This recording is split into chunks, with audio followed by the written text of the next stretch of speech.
Live from the Scheinfeld Center Innovators Studio at Santa Barbara City College, it's the Enlightened Entrepreneur Podcast. I'm your host, Julie Sampson, director of the Scheinfeld Center, and thank you everyone for joining us here to build livelihoods that matter, be your own boss, and make the world an even better place. Well, did you know that a strategically positioned passion project can help you stand out as a job candidate and nail your job interview?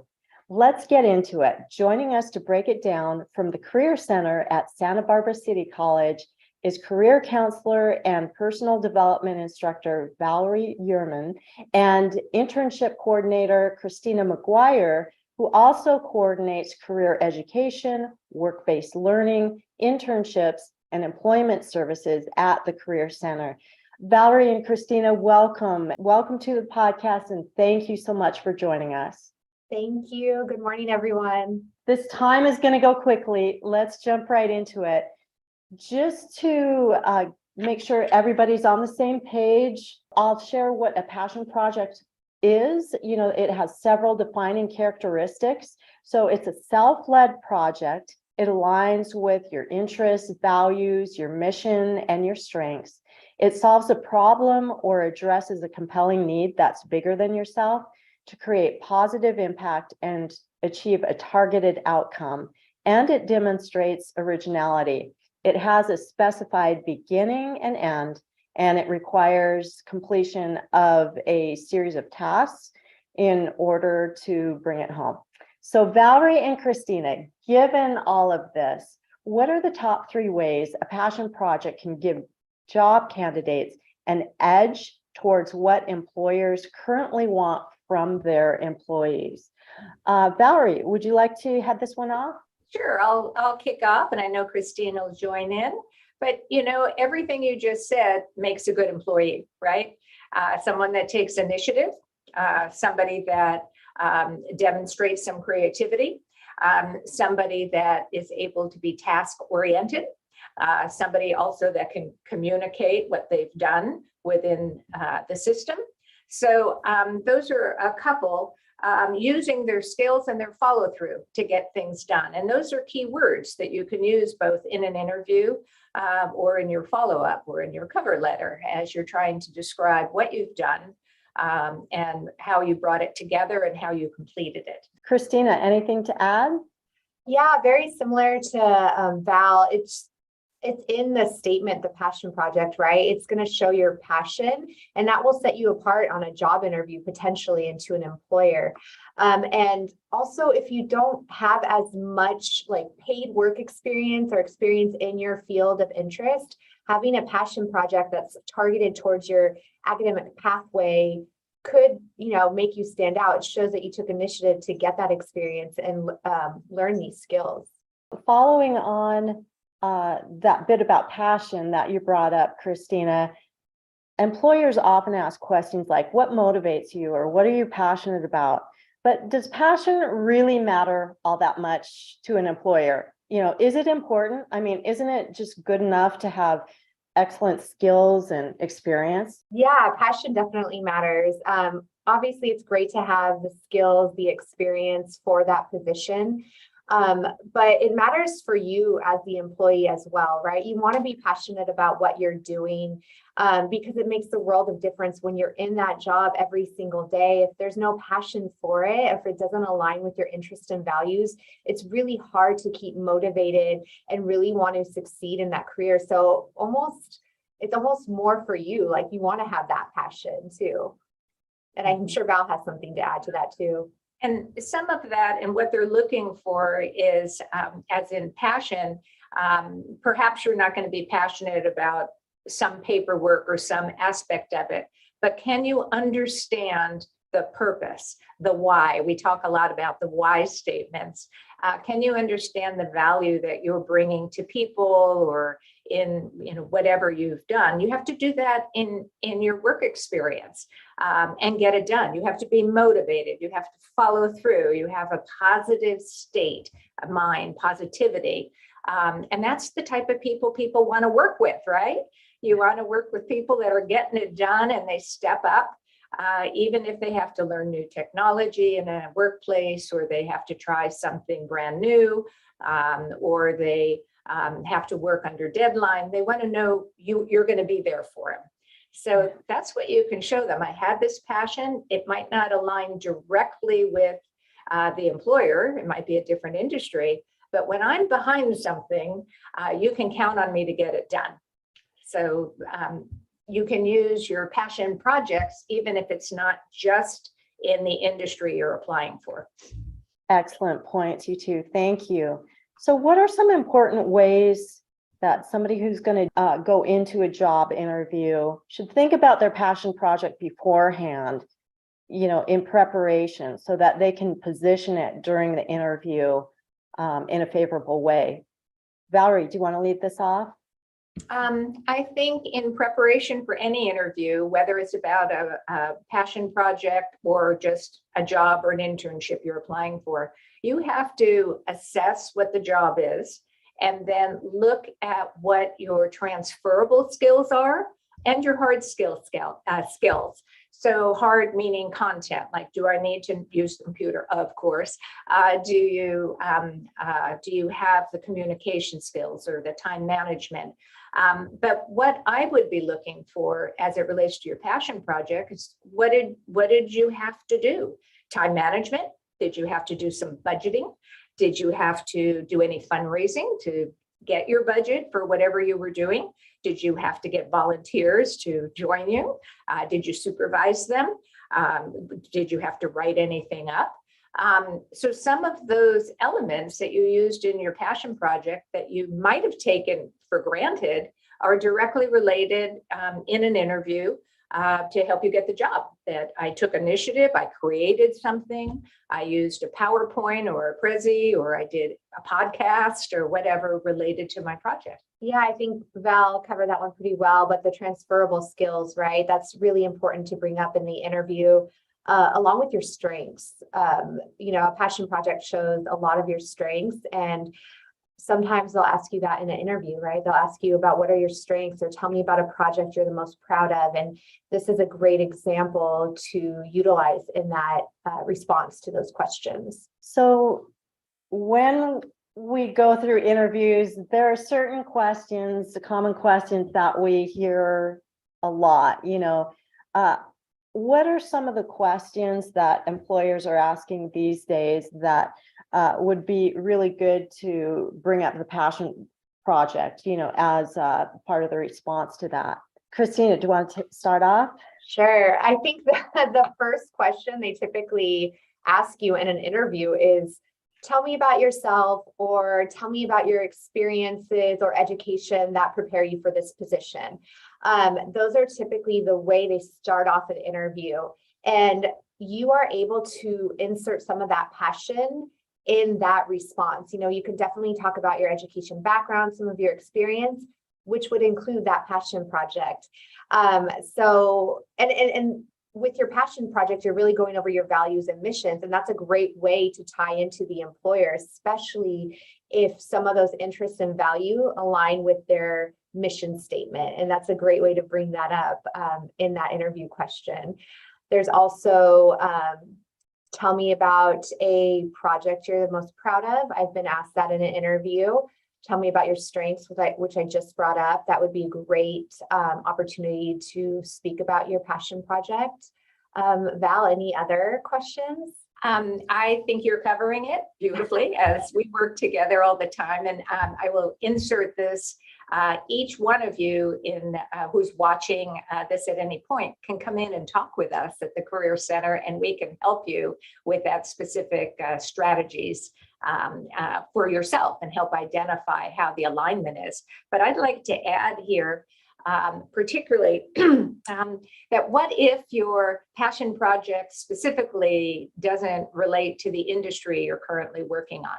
Perhaps it is that you are going to go into healthcare ultimately, or you have a graphic background, but right now you're applying for something else.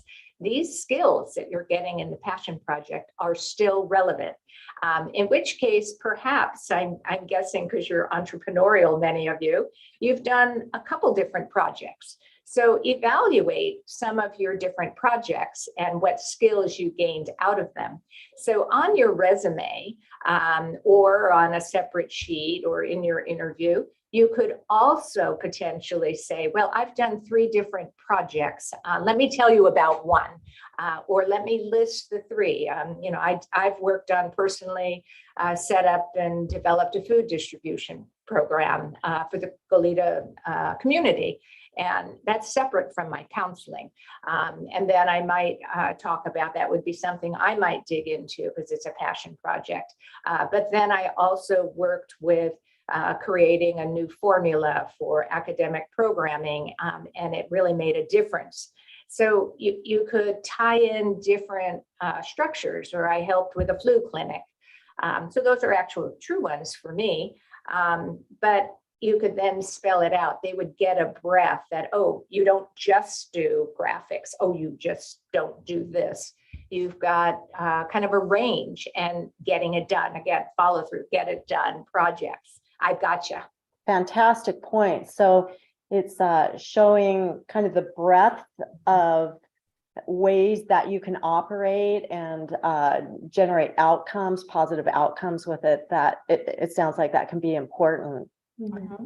Yeah. So here's the question though, with all of this, can there be too much of a good thing? Like, is it possible to be just so much harping on a project that you've done that it kind of brings things out of balance? What's a good balance point? You could talk about it too much in an interview for sure. So definitely utilize it when it's the best response for a question. And like Val mentioned, feel free to reach out to us for mock interview assistance. We'll definitely help you out. There's clear questions that passion project example would work for. And then you're going to want to mix it up with, other real life situations that you've encountered either in your volunteer experience, work experience, involvement on campus, that you're going to want to include some of those examples in your responses so that you do look like a more diverse candidate that's bringing skills in from various experiences as well. So yeah, short answer is, yeah, you could talk about the passion project a little bit too much, but And I've also seen that with our resumes, where somebody is so proud, and what an accomplishment we all have done on whatever project. And it's like half the resume is specifically describing everything they did, where actually you can have a separate page or a sheet giving more detail, where something like a resume or even in the interview, you're highlighting some of the key points. And then let them ask you questions. Even like today, we're just having a conversation, and an interview is not just a webinar where you're delivering. It's a little bit back and forth. So if I started talking about, if I'm being interviewed, a project, and it grabs the employer's attention, they might say, well, how did you get that started? Or how did you come up with that idea? Or what skills did you have skills already in video conferencing or whatever? And that shows then you can go back and answer the next question rather than a really long preamble in your interview. So it's almost like marketing, and that's a big of entrepreneurship, is you got to market, right? Market your product, your service, what you're doing. So you're marketing yourself. And enough of a catch that you get people to want to know more. And then it's in their court. Excellent. So are there any examples of projects that you've seen students complete and have used them in job interviews and they've landed their ideal job from it? I saw some of your samples already of what passion projects people are doing. One of the things I wanted to point out is pull together a portfolio so that you are tracking what you've been doing, not just in your passion project, but also in work experience. And that demonstrates, okay, I've done a graphic project. Here it is. I've got some examples, or I've used portfolios even with nurses, kind of in a graphic way, demonstrating with pictures or a pictorial, or they have their LinkedIn account, which I know you all are part of LinkedIn, we would hope, have a profile, have something that really shows what you've done. As far as an example would be like, I'm going to use the graphics one. I was strategic marketing communication director at the university, and I wanted to see background for the people I was hiring for the web and for some of the marketing. But what I really wanted to know is, can you do it? So I would check that they had an associate degree. Did they have, if they didn't have a certificate, did they have a bachelor's? I would go through the requirements of what I needed or thought I needed, but then, yeah, check. Now show me. So it would be something to be able to see what people have done. And yes, I've had graphic students land their job or also land an internship, which I know Christina can also share about how to get that experience. Yeah. Christina, anything to add there? Absolutely. So just first of all, a big shout out to all of your students that are creating such amazing projects. I was taking a look at them and I'm just so impressed by just the level of professionalism and just creativity in their projects. An example, just from looking at some of the projects, their individuals are using alternative energy, to think of ways to run cars or, whatever it may be. As someone who does our internships for the school, there's an FBI internship every summer. And so I was looking at some of the projects and I noticed one of your students is doing a podcast called Inside the Brain Blog. And that is something that I would want to put on my resume if I'm applying for this FBI internship, where they do recruit psychology students and other students in that field. So that is something that I would definitely highlight on my resume. So yeah, but congratulations to everyone. Fantastic projects. Yes, it's amazing to see what the students are coming up with, and it's really nice to give a platform where they can share that. I think it's inspiring for everyone, right? I think that's something about passion. When you're really doing something that you're passionate about, it's palpable, right? And it's contagious in a favorable way.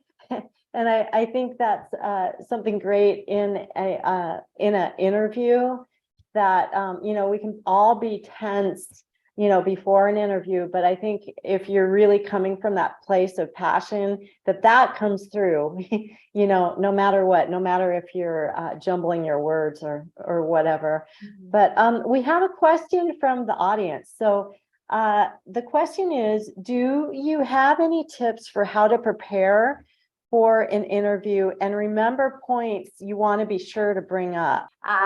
We suggest you do a mock interview. You can start that with practicing with your dog or cat. You can practice that then move up, practice talking, answering questions in the car. You can then practice with a friend. Then you can practice with the Career Center rep, any one of us. And so you practice some questions. It doesn't mean you're going to get the question specifically, but you get more comfortable about talking about the projects. And in particular, to get those questions, you can do a Google search or any kind of internet search and say top interview questions.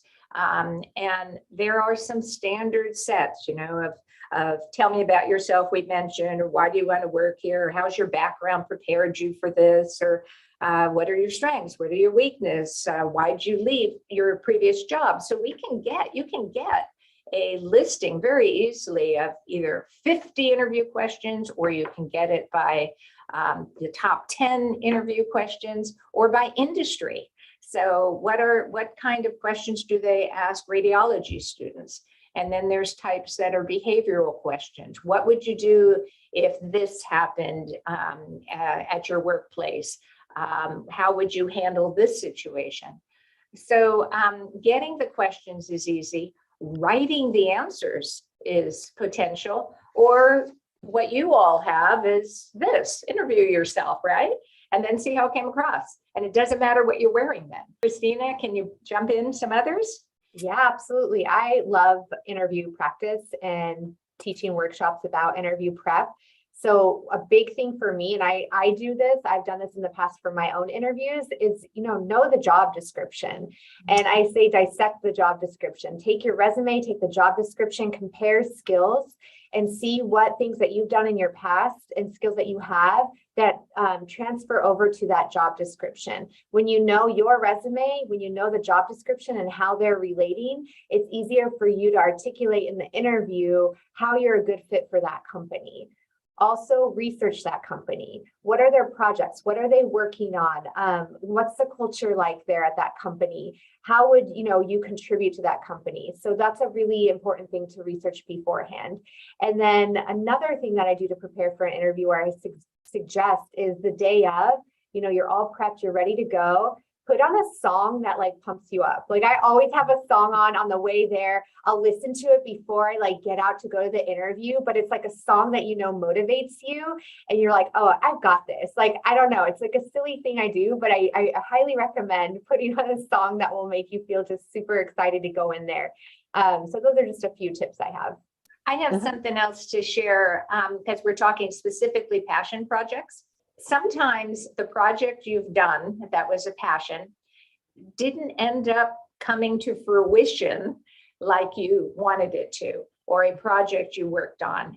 Or it's even like doing an internship that you didn't end up wanting to go into the field that you did an internship with. That's okay. It's not that you can't talk about a project you've done, because you can talk about what you learned from it. And what you gained.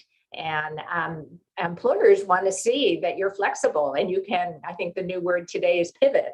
And how could I expand, or how could I have done this project differently to bring it to fruition? Or if I did it today, I would have added these 3 steps.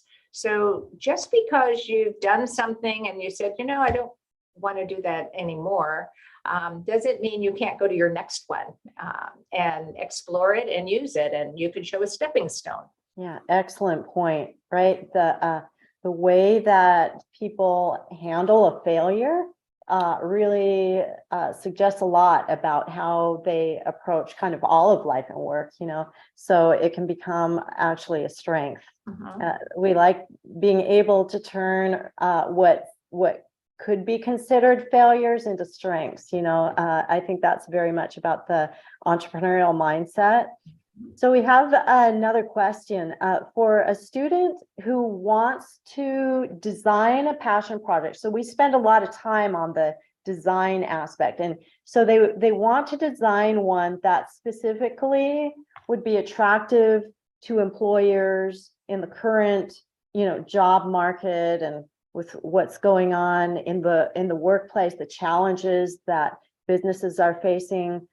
Are there any qualities that you can think of they should design into their passion project in order for that to be, something that really helps them stand out? Christina, would you like to start with that? Sure. That's a really great question. And I think some of it depends on the industry that you're in and the employer that you're going to be potentially interviewing with or applying to, right? So that's where you have to do a little bit of research on that industry or employer. Where's the need? What are you looking at that you're like, I haven't seen this done, or, I'm really curious about this aspect in hospitality, or this aspect in automotive that I haven't really seen done. So maybe it's doing a little bit of research for your passion project and being like, I'm going to do this. I haven't seen it done, so I want to try it out. And yeah, I'm not sure if that answers the question, but that's my little 2 cents about that. It's great. I can build on that with some of the specific skills we mentioned were some transferable skills, or what you can use in the workplace. So if I were an employer, and I wanted to see how you did it, again, it's time management. How did I track my information? So build into your passion project that I have some goals, short, specific, actionable goals. And I met those goals. So you're able to put it in a positive. I came up with a budget budgeting is always money. Everybody wants to know about the money side, right? So what about working with other people? In order to do this passion project, I should talk to 3 people. I'm making this up, so that I can say I talked to 3 people to get information. I should solicit support. Who would I get solicit support from? Well, my best friend, my neighbor, somebody in the workforce.